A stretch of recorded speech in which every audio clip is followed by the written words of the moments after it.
तो नमस्कार। आज हम लोग मिलकर फोड़ने वाले हैं आईसीएसई क्लास 10th फिजिक्स के वो सबसे मुश्किल न्यूमेरिकल्स। जानते हैं कौन से? वो वाले जो एग्जाम में आते ही आते हैं। तो चलिए इस पूरे विश्लेषण में हर एक मुश्किल सवाल को एकदम आसान बनाते हैं।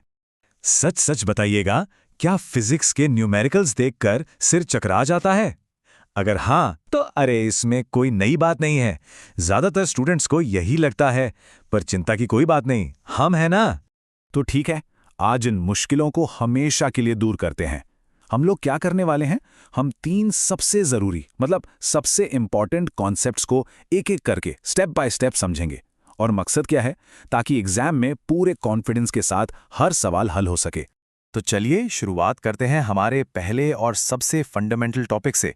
यह है एनर्जी और पावर के सिद्धांतों पर। ओके, तो ये है एक क्लासिक पेंडुलम प्रॉब्लम। मतलब ये सवाल तो इतनी बार पूछा गया है। हमारे पास क्या है? एक 200 ग्राम का बॉब है जो 5 मीटर की ऊंचाई तक झूलता है।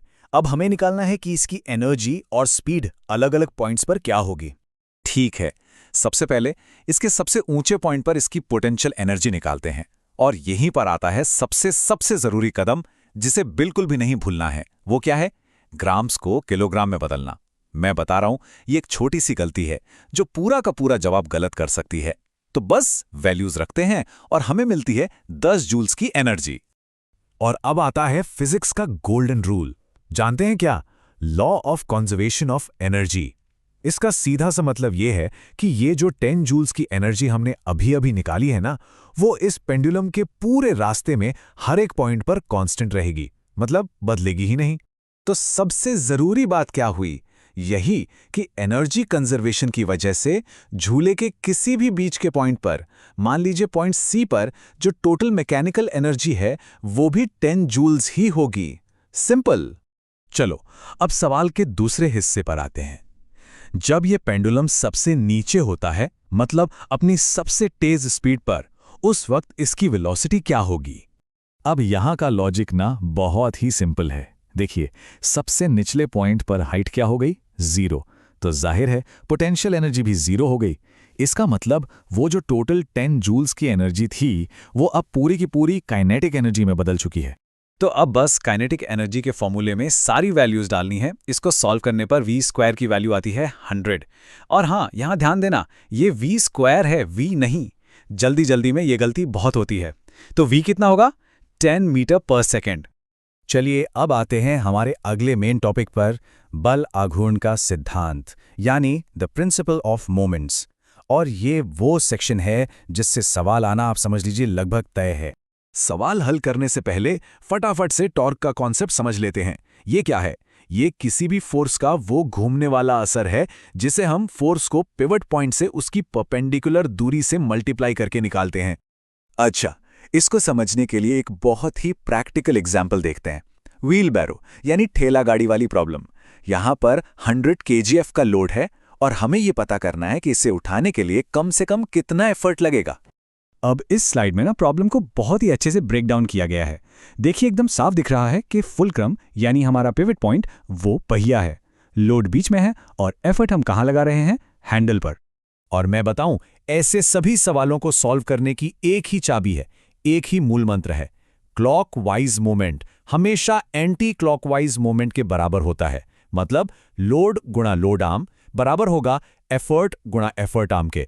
अब जरा कैलकुलेशन पर ध्यान देते हैं। देखिए, लोड आर्म है 30 सेंटीमीटर, लेकिन एफर्ट आर्म के लिए 60 सेंटीमीटर नहीं लेना है। यही वो जगह है जहां गलती होती है।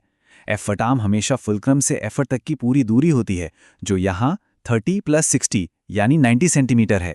इस बात को गांठ बांध लीजिए। और हमारा जवाब आता है 33.33 kgf। अच्छा, यहां kgf का मतलब है किलोग्राम फोर्स, जो असल में मास पर लगने वाली ग्रेविटी को दिखाता है। पर देखिए तो सही, कैसे इतने कम एफर्ट से इतना ज्यादा लोड उठ गया। इसी को तो कहते हैं मैकेनिकल एडवांटेज का कमाल। चलिए अब चलते हैं अपने आखिरी और बहुत ही जरूरी कॉन्सेप्ट पर। इसमें हम समझेंगे कि वर्क, एनर्जी और फ्रिक्शन ये तीनों आपस में कैसे जुड़े हुए हैं। तो यहां एक इंक्लाइंड प्लेन की प्रॉब्लम है। देखिए, ब्लॉक को ऊपर धकेलने में जो काम हुआ यानी वर्क डन, वो है 400 जूल्स। लेकिन ब्लॉक को जो पोटेंशियल एनर्जी मिली वो है सिर्फ 200 जूल्स।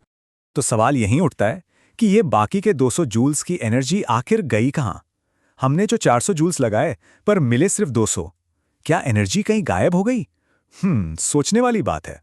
तो यहाँ का सबसे क्रूशियल पॉइंट यही है कि वो जो लापता एनर्जी है ना, वो असल में घर्षण यानी फ्रिक्शन के खिलाफ काम करने में खर्च हो गई। और किस में बदल गई? गर्मी में, हीट में। याद रखिए, एनर्जी कभी गायब नहीं होती, वो बस अपना रूप बदलती है। तो इस पूरे विश्लेषण के बाद ये प्रो टिप्स हमेशा याद रखने हैं। पहला, हमेशा एसआई यूनिट्स का इस्तेमाल करें। दूसरा, फोर्स और मास को कभी मिक्स ना करें। तीसरा, लेवर आर्म की दूरी हमेशा हमेशा फलक्रम से नापें। और चौथा, फ्रिक्शन के खिलाफ किया गया काम हीट में बदल जाता है। पता है, ये सिद्धांत सिर्फ किताबों के लिए नहीं है, ये तो हमारे चारों तरफ काम कर रहे हैं, एक दरवाजे के हैंडल से लेकर बड़ी बड़ी मशीनों तक में। तो अगली बार जब कोई मशीन देखे ना, तो एक पल रुककर सोचिएगा जरूर कि इनमें से कौन सा सिद्धांत काम कर रहा है।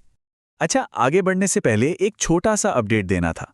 पिछले दिनों हमारे सिस्टम में एक छोटी सी दिक्कत आ गई थी, लेकिन हमें बताते हुए खुशी हो रही है कि अब वो पूरी तरह से ठीक हो चुकी है।